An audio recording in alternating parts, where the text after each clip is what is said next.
ಮಹಾರಾಷ್ಟ್ರದ ಉಪಮುಖ್ಯಮಂತ್ರಿ ಅಜಿತ್ ಪವಾರ್ ವಿಮಾನ ದುರಂತಕ್ಕೆ ಬಲಿಯಾಗಿದ್ದಾರೆ. ಪುಣೆ ಜಿಲ್ಲೆಯ ಬಾರಾಮತಿಯಲ್ಲಿ ಲ್ಯಾಂಡಿಂಗ್ ವೇಳೆ ಅವಘಡ ಉಂಟಾಗಿ ಖಾಸಗಿ ವಿಮಾನ ತುರ್ತು ಭೂಸ್ಪರ್ಶವನ್ನ ಮಾಡಿದೆ. ಇದರಿಂದ ನೋಡ್ತಿದ್ದಂತೆ ಬೆಂಕಿ ಹೊತ್ತಿಕೊಂಡಿದ್ದು ಡಿಸಿಎಂ ಅಜಿತ್ ಪವಾರ್, ಇಬ್ಬರು ಪಿಎಗಳು, ಇಬ್ಬರು ಪೈಲಟ್ಗಳು ದುರಂತ ಅಂತ್ಯವನ್ನ ಕಂಡಿದ್ದಾರೆ. ಇನ್ನು ಮಹಾರಾಷ್ಟ್ರದಲ್ಲಿ 6 ಬಾರಿ ಉಪಮುಖ್ಯಮಂತ್ರಿಯಾದ ಹೆಗ್ಗಳಿಕೆ ಅಜಿತ್ ಪವಾರ್ರದ್ದು.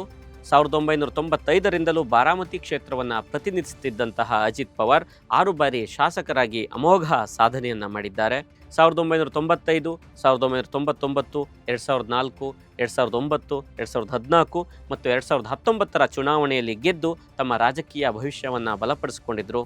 2019ರ ಸಂದರ್ಭದಲ್ಲಿ ಚಿಕ್ಕಪ್ಪ ಶರದ್ ಪವಾರ್ ಅವರ NCP ಪಕ್ಷವನ್ನೇ ಇಬ್ಬಾಗವನ್ನು ಮಾಡಿ ಕೆಲ ಶಾಸಕರ ಜೊತೆ NDA ಸೇರಿ ಸಂಚಲನವನ್ನು ಸೃಷ್ಟಿ ಮಾಡಿದರು.